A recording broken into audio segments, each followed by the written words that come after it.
Hello students, आज हम बात करेंगे भूमिका के बारे में। प्रीवियस लेक्चर में हमने बात की थी कि परिस्थिति क्या होती है ना, उसकी विशेषताएं हमने देखी थी, उसकी डेफिनेशन वगैरह हमने देखी थी, वो कितने टाइप्स की होती है। उसी से रिलेटेड कंसेप्ट है भूमिका, रोल। ठीक है, तो उसके बारे में आज हम बात करेंगे। हम उसकी परिभाषा देखेंगे, उसका अर्थ देखेंगे। ठीक है, उसकी मुख्य अवधारणाएं क्या है उनके बारे में बात करेंगे, और भूमिका की विशेषताएं क्या क्या होती है उसके बारे में आज हम इस लेक्चर में जानेंगे। ठीक है, भूमिका जो है वो क्या है, परिस्थिति का ही एक प्रोग्रेसिव पार्ट है। मतलब भूमिका परिस्थिति का ही एक गतिशील पहलू होता है। परिस्थितियाँ क्या की जाती है, धारण की जाती हैं, मीन्स हम उसको एक्सेप्ट करते हैं, ग्रहण करते हैं, और भूमिका जो होती है उसका हम निर्वहन करते हैं। परिस्थिति जो होती है उसी से रिलेटेड कंसेप्ट भूमिका है, और परिस्थिति धारण करते हैं और भूमिकाओं को हम निभाते हैं। जो हमारे पास रोल है उनको हम निभाते हैं। एक व्यक्ति जो होता है वो जिस प्रकार से एक स्थिति से, कोई भी उसके पास कंडीशन है, वो स्थिति जो होती है उससे संबंधित उसकी जितनी भी रिस्पॉन्सिबिलिटीज़ होती है उनका वो निर्वाह करता है, और उससे संबंधित जितनी भी सुविधाएं या जो विशेषताएं होती है उनका वो जो उपयोग करता है उसे क्या कहते हैं, भूमिका कहते हैं। जो ये एक परिस्थिति धारण करने के कारण से क्या होता है, व्यक्ति जो भी कार्य करता है ना, कोई परिस्थिति धारण की उसने, उसकी वजह से उसको जो काम करने पड़ रहे हैं और वो जिस पद पे रह के वो काम कर रहा है उसे भूमिका कहते हैं, है ना। ठीक है, कि अगर एग्जाम्पल अगर हम लें कि सपोज प्रेसिडेंट है, हमारे भारत के राष्ट्रपति हैं, तो उनका जो पद है वो क्या है, वो एक परिस्थिति है, और उस परिस्थिति से रिलेटेड कुछ उनकी रिस्पॉन्सिबिलिटीज़ हैं, उनकी ड्यूटीज़ हैं। ऑब्वियस है, प्रेसिडेंट के जो काम होते हैं, उनकी जो ड्यूटी है, उनकी जो रिस्पॉन्सिबिलिटी है ना, वो राष्ट्रपति पद पर रहते हुए करते हैं, वो उनकी भूमिका के अंदर आएगा। क्या चीज़, उनके दायित्व और उनके कर्तव्य जो होंगे। राष्ट्रपति पद जो है वो क्या है, वो तो एक परिस्थिति है, और उस परिस्थिति को कंप्लीट करने के लिए उनको कुछ काम करने पड़ते हैं। तो वो दायित्व उनके हैं, जो उनकी रिस्पॉन्सिबिलिटीज़ है, जो उनके कर्तव्य, उनके काम है, वो क्या आएंगे, राष्ट्रपति की भूमिका में आएंगे। और ये जो राष्ट्रपति की भूमिका है, इसे निभाने वाली कुछ सुविधाएं और कुछ विशेषाधिकार भी उनको इससे रिलेटेड प्राप्त होते हैं। ठीक है, अब जनरल हम बात करें तो भूमिका से हम क्या तात्पर्य निकाल सकते हैं, उसका मीनिंग क्या निकाल सकते हैं। सपोज कोई सीरियल अगर हम देखते हैं, है ना, तो उस सीरियल में जो पर्सन जो रोल प्ले कर रहा है वो भूमिका है। हम उनकी हुबहू नकल करते हैं या हम उनके बारे में बात करते हैं। फिल्म स्टार्स की हम बात करते हैं, है ना, हम बात कर रहे हैं कि नवाजुद्दीन सिद्दीकी, तो बहुत अच्छा उन्होंने बजरंगी भाईजान में अच्छा रोल प्ले किया, है ना। तो वो उनका रोल है, वो उनकी एक्चुअल स्थिति नहीं है। वो जब वो फिल्म बनाते हैं तो उन्हें जो रोल प्ले करना होता है वो, और उसमें हम ये कहेंगे कि उन्होंने बहुत अच्छा कैरेक्टर प्ले किया, है ना। तो उसी तरीके से कोई विलन है सपोज, तो हम उसकी बात करेंगे कि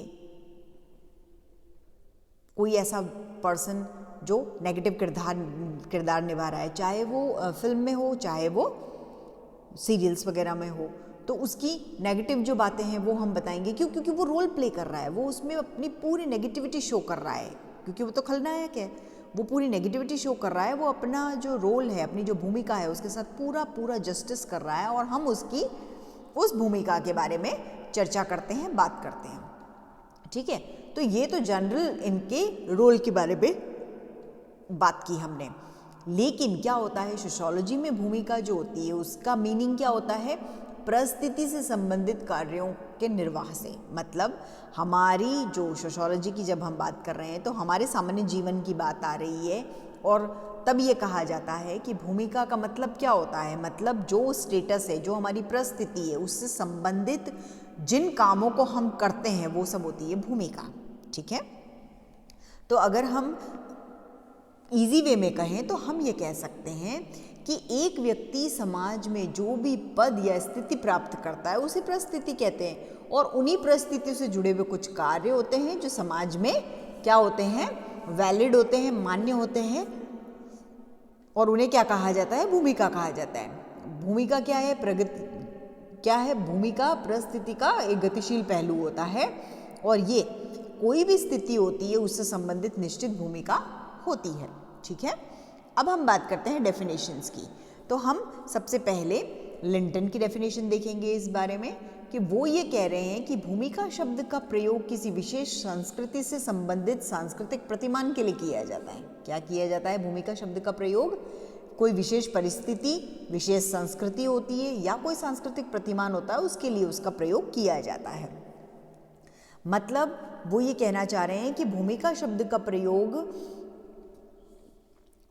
और उसके अंतर्गत सभी अभिवृत्तियाँ, सामाजिक मूल्य, उनके व्यवहार, उससे रिलेटेड जो चीज़ें होती है वो उसके अंदर इंक्लूड हम करते हैं। और किसी भी विशेष परिस्थिति से संबंधित क्या होते हैं, व्यक्ति को जो काम दिए जाते हैं वो सोसाइटी में ऑलरेडी गिवन होते हैं और उनको कंप्लीट करना होता है।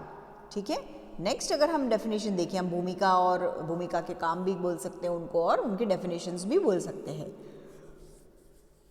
तो हम फेयरचाइल्ड की डेफिनेशन देखते हैं। फेयरचाइल्ड ये कह रहे हैं कि भूमिका किसी भी व्यक्ति का समूह में वह अपेक्षित कार्य या व्यवहार है जो समूह या संस्कृति के द्वारा परिभाषित किया जाता है। भूमिका क्या है, किसी भी व्यक्ति या कोई समूह होता है उसके एक्सपेक्टेड फंक्शन होते हैं, उसके काम होते हैं या एक उनका बिहेवियर होता है जो वो समूह में करता है। ठीक है, फिर हम फीचर की डेफिनेशन देखते हैं।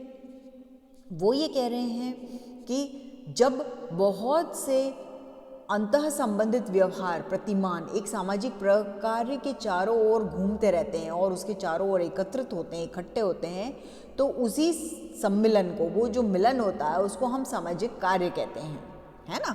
और वो जो सामाजिक कार्य हैं वही भूमिका होते हैं। फिर यहाँ एलियट और मेरिल की डेफिनेशन है। वो ये कह रहे हैं कि भूमिका वह कार्य है जिसे व्यक्ति प्रत्येक स्थिति के लिए करता है। कोई भी स्थिति हो उसके लिए उसको कोई ना कोई रोल प्ले करना पड़ेगा, कोई ना कोई भूमिका निभानी पड़ेगी। देन आफ्टर हम बात करते हैं कि डेविस क्या कह रहे हैं। डेविस ये कह रहे हैं कि भूमिका वह ढंग है जिसके द्वारा व्यक्ति अपनी स्थिति संबंधी आवश्यकताओं की पूर्ति करता है। भूमिका क्या है, भूमिका एक ढंग है जिसके माध्यम से व्यक्ति क्या करता है, उसकी जो स्थिति होती है उससे संबंधित जो उसकी आवश्यकताएं हैं, और आवश्यकताएं क्या होती है, मतलब वो जो काम करता है उनको कंप्लीट करता है। फिर हम बात करते हैं सार्जेंट की। सार्जेंट कह रहे हैं कि किसी व्यक्ति का कार्य सामाजिक व्यवहार का वो प्रतिमान या प्रारूप होता है जो उसे एक परिस्थिति विशेष में अपने समूह के सदस्यों की मांगों व प्रत्याशाओं के अनुरूप प्रतीत होता है। मतलब क्या है, किसी व्यक्ति का कार्य जो होता है वो सामाजिक व्यवहार या प्रतिमान होते हैं और उन्हीं का प्रतिरूप होता है ना। और वो परिस्थिति विशेष में, कोई भी स्थिति है, कोई विशेष परिस्थिति होती है, उसमें अपने समूह के सदस्य जो होते हैं, उनके समूह के सदस्य जो होते हैं, उनकी जो डिमांड होगी, उनकी जो एक्सपेक्टेशन होगी, उसके अनुरूप काम करेंगे और वही क्या हो जाता है, भूमिका कहलाता है। अब हम ऑकबर्न और निमकॉफ की डेफिनेशन की अगर बात करें तो हम ये कह सकते हैं कि उन्होंने क्या कहा है, पहले वो देखते हैं। उन्होंने ये कहा है कि भूमिका एक समूह में एक विशिष्ट पद से संबंधित सामाजिक प्रत्याशा और प्रतिमान का योग होता है जिसमें कर्तव्यों और सुविधाओं दोनों का समावेश होता है। उन्होंने भी वही बात कही है जो फेयरचाइल्ड ने, एलियट मेरिल ने, सार्जेंट ने, लिंटन ने, इन सब ने कही, वही ऑकबर्न और निमकॉफ ने भी बताया। उन्होंने ये बताया कि भूमिका क्या है, एक समूह या कोई एक विशेष पद है हमारे पास, उससे संबंधित समाज की और समाज में रहने वाले उन लोगों की जो प्रत्याशाएं होती हैं, उनकी जो एक्सपेक्टेशन होती है, उनका जो व्यवहार होता है, वो क्या होते हैं, वो सब सामाजिक प्रतिमान होते हैं और उन प्रतिमानों के अनुरूप ही हमको कर्तव्य करने पड़ते हैं और वही कर्तव्य क्या कहलाते हैं, भूमिका कहलाते हैं। अब हम अगर इन डेफिनेशंस का कंक्लूजन निकालें निष्कर्ष रूप में, तो हम ये कह सकते हैं कि एक परिस्थिति धारण करने के कारण से क्या होता है, समाज जिस प्रकार के कार्यों की व्यक्ति से अपेक्षा करता है वो भूमिका है। कोई परिस्थिति हमको मिल गई, समाज में हमको पद मिल गया, हमें प्रधान का या सरपंच का पद मिल गया है, है ना, तो वो तो हमारी परिस्थिति है। और वो जो पद मिला है हमको, उसके अनुरूप जब हम जो काम करेंगे वो होता है भूमिका। ठीक है। अब भूमिका परिस्थिति का ही एक प्रोग्रेसिव पार्ट होता है, एक गत्यात्मक पहलू होता है। परिस्थिति हमको मिल गई मीन्स हमको कोई ना कोई पोजीशन मिल गई है, और उसके अनुरूप जब हम काम करेंगे वो होगा भूमिका। मतलब एक व्यक्ति अपनी परिस्थिति से संबंधित भूमिका जो होती है उसका निर्वाह किस तरीके से करेगा, वो बहुत सारी बातों पे डिपेंड करता है ना। जैसे वो अपने कार्यों के प्रति किस तरीके से अवेयर है, जागरूक है, वो उसकी रिस्पॉन्सिबिलिटीज़ उसको निभानी है, उसके लिए उसको कितना कड़ी मेहनत करनी है, फिर उसमें उसको कितना रिस्पॉन्सिबल रहना है, कितना उसको कर्तव्यनिष्ठ रहना होगा, वो समाज के जो आदर्श हैं उनको बरकरार रख पाएगा कि नहीं, और एक साथ वो कितनी सारी भूमिकाएं निभा रहा है, कितने रोल प्ले कर रहा है, ये सब कुछ उसके अंदर आता है और ये इम्पॉर्टेंट होता है। मीन्स जितनी अपनी कैपेसिटी होगी, जितना अपना अनुभव होगा, है ना, जिस व्यक्ति की ज़्यादा कैपेबिलिटी होगी, क्षमता होगी, जितना उसके पास ज़्यादा अनुभव होगा, वो व्यक्ति जो होगा वो अपनी भूमिका का बहुत अच्छे तरीके से निर्वाह कर सकेगा। ऑब्वियस है कि हम ये देखते हैं कि एक्सपीरियंस पर्सन जो होता है वो बहुत अच्छी तरीके से अपनी भूमिका का निर्वाह करता है ना। आनुवंशिकता जो होती है वो भी व्यक्ति की भूमिका निर्वाह में उसको सहयोग प्रदान करती है, उसकी कैपेसिटी को इफेक्ट करती है, प्रभावित करती है। कोई भी व्यक्ति जो होता है वो किसी भी पद पे कब तक रहेगा, ये इस बात पे निर्भर करता है कि वो उसकी भूमिका का पालन किस तरीके से करेगा, है ना। आपको जो भी रिस्पॉन्सिबिलिटीज़ मिलती है हमको, चाहे हम परिवार में हैं, चाहे हम समाज में हैं, है ना, या हम किसी ग्रुप में होते हैं, हमको वो रिस्पॉन्सिबिलिटीज मिल रही है। अगर हमको, है ना, कोई पद दिया हुआ है तो वो पद कब तक हमारे पास रहेगा या कितना लंबा चलेगा, ये इस पर डिपेंड करता है कि हमारे काम करने का तरीका कैसा है, हमारा वर्किंग प्रोसेस कितना एफिशिएंट है, कितना हम बेटर वे में काम कर सकते हैं। ठीक है, तो ये थी क्या इसकी डेफिनेशंस और उसका कंक्लूजन। अब हम बात करते हैं कि भूमिका से रिलेटेड जो कंसेप्ट हैं वो क्या हैं। तो यहाँ एक ऑथर है रॉल्फ लिंटन, उन्होंने भूमिका को दो भागों में डिवाइड किया, क्योंकि परिस्थिति भी दो भागों में डिवाइड थी, प्रदत्त और अर्जित। तो इसको भी प्रदत्त भूमिका और अर्जित भूमिका कहा गया। प्रदत्त भूमिका कौन सी, जो प्रदत्त परिस्थितियों से जुड़ी हुई होती है उन्हें प्रदत्त भूमिका कहते हैं, बिल्कुल ईजी है। और अर्जित भूमिका जो होती है वो अर्जित परिस्थिति से जुड़ी हुई होती है, इसलिए उसे अर्जित भूमिका कहते हैं। ठीक है, फिर यहाँ एफ निडेल है, उन्होंने भूमिका को दो भागों में बांटा, एक तो संबंधात्मक भूमिका। ठीक है, तो संबंधात्मक में हम देखते हैं कि संबंधात्मक भूमिका जो होती है वो क्या होती है, वो किसी दूसरी भूमिका से जुड़ी हुई होती है, किसी और रोल से वो कनेक्टेड होती है। मतलब अगर हम कहें कि छात्र एक स्टूडेंट है, उसका रोल, तो शिक्षक जो है उसका रोल तब तक कंप्लीट नहीं हो सकता जब तक स्टूडेंट नहीं है।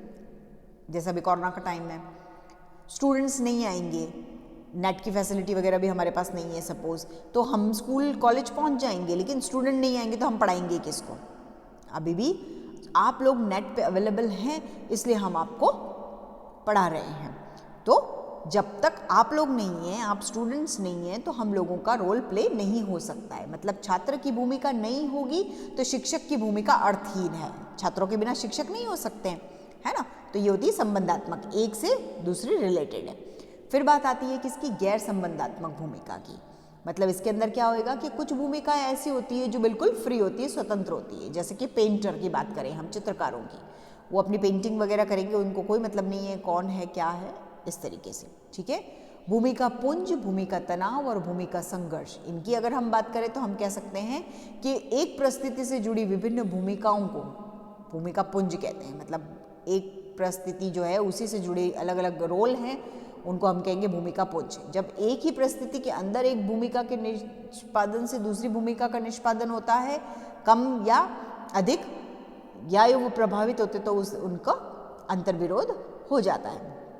फिर हम बात करते हैं भूमिका तनाव की। ठीक है, कि भूमिका तनाव किसे कहते हैं, तो WJ गुडे जो है वो ये जो ऊपर कंसेप्ट हमने देखा उसको भूमिका तनाव कहते हैं। मतलब एक दूसरे से गुथी हुई प्रॉब्लम्स है, फंक्शंस हैं। इसी तरह एक व्यक्ति की अनेक परिस्थितियाँ होती हैं और उन परिस्थितियों की भूमिका का जो वो निर्वहन करता है उसमें अंतर्विरोध होता है, उनमें कोई ना कोई कॉन्फ्लिक्ट होता है और उसे भूमिका संघर्ष उन्होंने कहा है। ठीक है, फिर हम बात करते हैं भूमिका दूरी की, जो किसने, इरविन गॉफमैन ने इस कंसेप्ट को दिया था, ये अवधारणा उन्होंने प्रतिपादित की थी और उन्होंने ये कहा है कि हमारा जो समाज है वो क्या है, आधुनिक समाज है और ये आधुनिक समाज की विशेषता है। कौन सी, भूमिका दूरी जो है वो आधुनिक समाज की एक विशेषता है।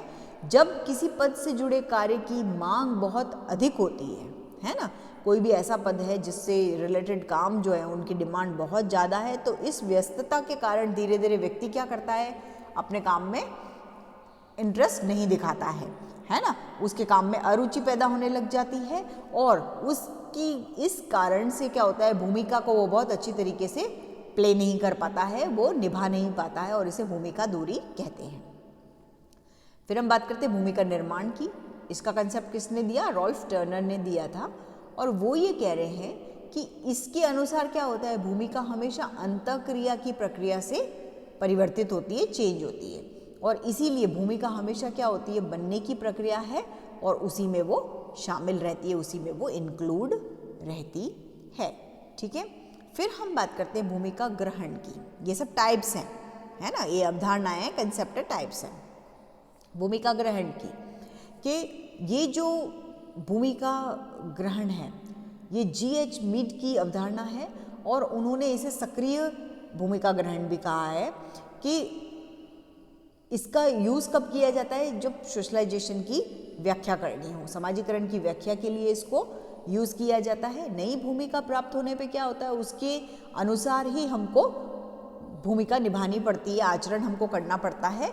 जैसे सेना में नौकरी मिल जाती है तो सैनिक की भूमिका, भले ही वो बहुत शैतान रहा हो, नोचरियस रहा हो, है ना, हंसी मजाक करता हो, बहुत बोलता हो, लेकिन जैसे ही वो क्या होगा, सैनिक बन जाएगा तो उसमें अपने आप सेल्फ डिसिप्लिन आ जाएगा और वो उस अनुरूप ही काम करने लगेगा। ठीक है, फिर हम बात करते हैं रुग्ण भूमिका। रुग्ण भूमिका मतलब क्या है कि ये किसका कंसेप्ट है, ये पार्सन्स ने दिया है और ये कह रहे हैं कि जब व्यक्ति बीमार होता है तो वो अपने काम से विमुख हो जाता है। ऑब्वियस है, हमारी तबीयत ठीक नहीं होती तो हम अपने काम में इंटरेस्ट नहीं दिखाते हैं, है ना, और साथ में ही क्या होता है, कुछ ध्यान भी रखने लगते हैं, कुछ प्रिकॉशंस होते हैं उनको भी हम अपनाते हैं, इसे उन्होंने रुग्ण भूमिका कहा है। फिर कहा है बहुल भूमिका। तो बहुल भूमिका क्या होती है कि किसी भी व्यक्ति की सभी परिस्थितियों से जुड़ी भूमिकाएं जब सीधे व्यक्ति से जुड़ती है ना, परिस्थिति से जुड़े जितने भी रोल होंगे वो डायरेक्ट व्यक्ति से जब जुड़ जाते हैं तो वो बहुत सारे रोल प्ले करता है और उन्हें क्या कहेंगे, बहुल भूमिका कहेंगे, है ना। जो ये कहा गया है कि एक पर्सन है वो IAS ऑफिसर है, वो IAS ऑफिसर है लेकिन उसकी समाज में एक अलग कुछ पोजीशन होगी, कहीं ना कहीं वो कुछ चेयरमैन वगैरह कुछ होगा। अगर वो परिवार में है तो परिवार में वो किसी का पिता होगा, किसी का दादा होगा, किसी के भाई होंगे, किसी के बेटे होंगे, तो ये सारी बहुल भूमिकाएं वो रोल प्ले करता है, ये होता है। फिर बात आती है भूमिका प्रत्याशा की, एक्सपेक्टेशन की, कि किसी भूमिका के संबंध में समाज द्वारा अपेक्षित व्यवहारों के पुंज को क्या कहते हैं, भूमिका प्रत्याशा कहते हैं।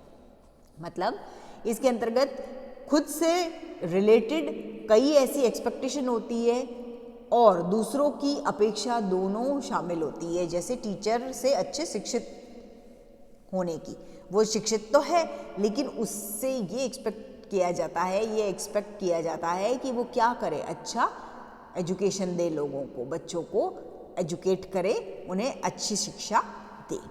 ठीक है, ये तो थी क्या चीज़, रॉबर्ट मर्टन और इन सब ने जो भूमिका की अवधारणाएं बताई, है ना। अब अगर हम, ये तो हमने दूसरे जो ऑथर्स थे कुछ उनकी देखी, अगर हम रॉबर्ट मर्टन की, इनमें सब में एप्रोप्रिएट कौन सी, रॉबर्ट मर्टन की जो भूमिका और परिस्थिति से संबंधित अवधारणा है वो है। अगर हम उसको देखते हैं तो उसमें उन्होंने 3 मेन अवधारणाएं बताई है कि भूमिका प्रतिमान, परिस्थिति प्रतिमान और परिस्थिति श्रृंखला, जो हमने अभी यहाँ पे भी शॉर्ट में देखी है।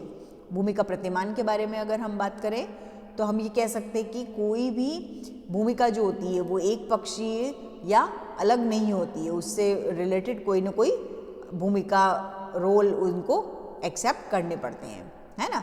जैसे कि एक डॉक्टर है तो वो डॉक्टर है, उस डॉक्टर होने के नाते उसका दूसरे डॉक्टरों से कैसा रिलेशन है, नर्सों से कैसा रिलेशन है, वो अपने मरीजों से कैसा बिहेव करता है ना, और अपने चिकित्सा अधिकारी है उनसे कैसा बिहेव करता है, तो ये भूमिका प्रतिमान कहलाता है। फिर हम बात करते हैं परिस्थिति प्रतिमान की, तो उसमें कि एक व्यक्ति, जो अभी हमने बात की थी कि एक व्यक्ति अपने जीवन में कई परिस्थितियाँ अपनाता है। जैसे एक व्यक्ति क्या है, बड़ा ऑफिसर है, वो पिता भी है, भाई भी है ना, घर का स्वामी भी है, ग्राहक भी होता है, कहीं बाजार जाता है, तो ये सब परिस्थिति प्रतिमान होते हैं। फिर बात की हमने परिस्थिति श्रृंखला, इसके अंदर कि व्यक्ति एक ही समय में कई परिस्थितियां धारण नहीं कर सकता है और अलग अलग परिस्थितियों को धारण करने के कारण उसका क्या है, एक श्रृंखला बनती जाती है। मतलब एक व्यक्ति, एक पर्सन की बात करें तो अगर आज वो स्टूडेंट है तो कल वो क्या होगा, कल वो कहीं ना कहीं ऑफिस में जॉब करेगा, कहीं ऑफिसर होगा, उसकी शादी हो जाएगी, वो पिता होगा, पति होगा, है ना। इस तरीके से अगर एक कुंवारे पर्सन की बात करें कि वो अनमैरिड है, तो जब वो उसकी मैरिज हो जाएगी तब वो कई रिश्ते उससे जुड़ जाएंगे, कई रोल वो प्ले करेगा, वो होता है परिस्थिति श्रृंखला। ठीक है, अब हम बात करते हैं कि भूमिका या कार्य जो हैं, है ना, मीन्स भूमिका को कार्य भी कहते हैं, और हम उसकी बात करते हैं कि उसकी विशेषताएं, तो उसकी विशेषताएं क्या क्या होती है। तो फर्स्ट हम देखते हैं सामाजिक स्वीकृति, सोशल एक्सेप्टेंस। ठीक है, कि भूमिका का संपादन व्यक्ति कब करता है, किसी विशेष की इच्छा पे वो डिपेंड नहीं करती है। भूमिका का संपादन व्यक्ति विशेष जो होता है उसकी इच्छा पे डिपेंड नहीं करता है, बल्कि इनका निर्धारण पूरे समाज की स्वीकृति पे डिपेंड होता है ना। मतलब भूमिका का निर्धारण एक विशेष संस्कृति के नियमों के द्वारा होता है। रोल कब प्ले किया जाएगा, जब सोसाइटी उसको एक्सेप्ट करेगी, उसकी परमिशन देगी। फिर है भूमिकाओं की विविधता, कि भूमिकाओं में विविधता, ऑब्वियस है कि उनमें विविधताएं पाई जाती है। एक ही क्षेत्र में निवास करने वाले व्यक्ति जो होते हैं, एक ही जगह पे जो व्यक्ति रहते हैं, उनको भी भिन्न भिन्न तरीके की भूमिका निभानी पड़ती है।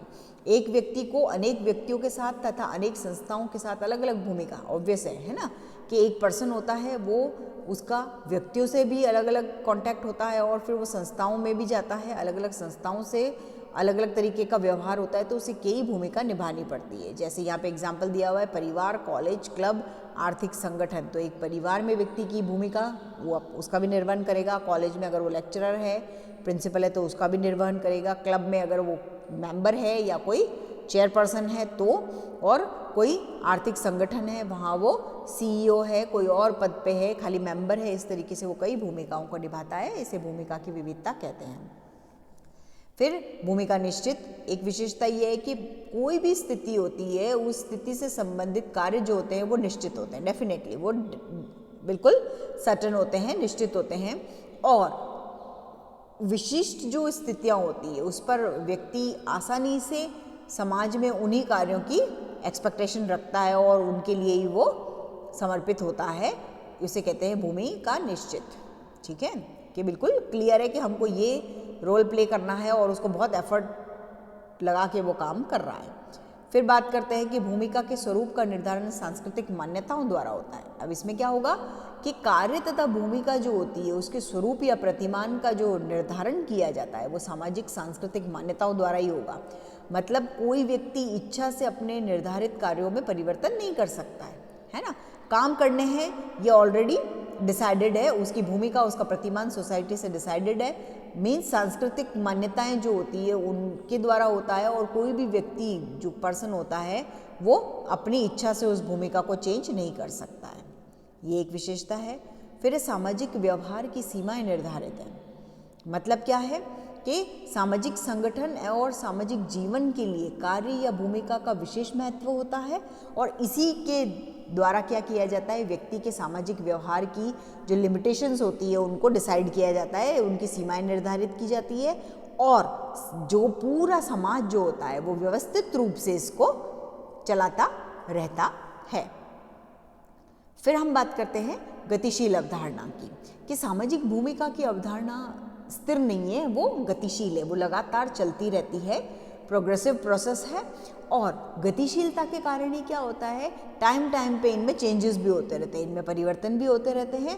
और ये जो सामाजिक परिवर्तन की स्थिति होती है, व्यक्ति जैसे जैसे अपने समाज और संस्कृति का अनुकूलन करता है वैसे वैसे उसमें मैच्योरिटी आती रहती है। तो ये एक गतिशील अवधारणा है, ठीक है। फिर हम बात करते हैं कि व्यक्तिगत रुचि का महत्व है इसमें, कि एक व्यक्ति को कई तरीके की भूमिका का निर्वाह करना पड़ता है, लेकिन वो सभी भूमिकाओं में समान रूप से इंटरेस्ट दिखाए ऐसा ज़रूरी नहीं है। कोई भूमिका ऐसी होती है जिसमें वो बहुत इंटरेस्ट से काम करता है, वो बहुत इंटरेस्ट से उस भूमिका को निभाता है, लेकिन कहीं ऐसी होती है कि वो उसमें रुचि नहीं दिखाता है, इंटरेस्ट नहीं दिखाता है। और इसका कारण ये होता है कि व्यक्ति की योग्यता जो होती है, उसका इंटरेस्ट जो होता है, उसकी मनोवृत्तियाँ जो होती है, उनसे उनका घनिष्ठ संबंध होता है ना। कभी वो अच्छा रोल प्ले करेगा कहीं कहीं पे, कहीं वो खराब रोल प्ले करता है। जैसे एक पर्सन है, वो बहुत अच्छा ऑफिसर है, लेकिन घर में जब वो जाता है तो वो बहुत स्ट्रिक्ट हो जाता है, उसके बच्चे उससे डरते हैं और बात वगैरह कम करता है इस तरीके से।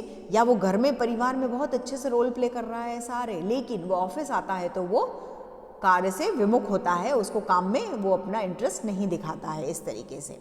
फिर हम बात करते हैं कि एक ही व्यक्ति भिन्न भिन्न भूमिकाएं निभाता है। ये भी इजी कंसेप्ट है कि एक व्यक्ति जो होता है वो अलग अलग एरिया में अलग अलग रोल प्ले करता है। मतलब एक व्यक्ति घर पे क्या है, एक पति है, पिता है, पुत्र है, तो वो काम तो वो पूरे कंप्लीट करता है। उसके साथ ही वो अपने परिवार, अपना जो उसका व्यवसाय होता है, अपना जो बिजनेस है, उसके अंदर वो एक ऑफिसर है, कर्मचारी है ना। और वो उन व्यापारियों के साथ, अलग अलग व्यापारियों के साथ भी काम करता है, तो वो कई भूमिकाएं निभाता है। ये एक विशेषता है। और लास्ट अगर हम इसमें विशेषता देखें तो हम बात करते हैं भूमिकाओं के महत्व की, कि व्यक्ति द्वारा जितने भी रोल प्ले किए जाते हैं उनका समाज में महत्व होता है, लेकिन इसका ये मतलब नहीं होता है कि व्यक्ति द्वारा जितने भी रोल प्ले किए जाएं वो समान इम्पोर्टेंस क्यों। मतलब ये जो इम्पोर्टेंस की वजह से वो दो तरीके के होते हैं, एक तो उसकी प्रमुख भूमिका होती है और एक सामान्य भूमिका होती है ना। इम्पोर्टेंस जो होती है, विशेषता जो होती है, उसकी वजह से वो दो तरीके से रोल प्ले करता है। ओके, आज के लेक्चर में हमने पहले भूमिका का अर्थ देखा है, उसकी डेफिनेशंस देखी हैं, उसकी क्या क्या अवधारणाएं हैं। बहुत सारे ऑथर्स थे जिन्होंने डिफरेंट अवधारणाएं दी हुई है, हमने वो अवधारणाएं देखी हैं। उसमें मर्टन की इम्पॉर्टेंट है और उन तीनों अवधारणाओं का हमने एक्सप्लेनेशन देखा है।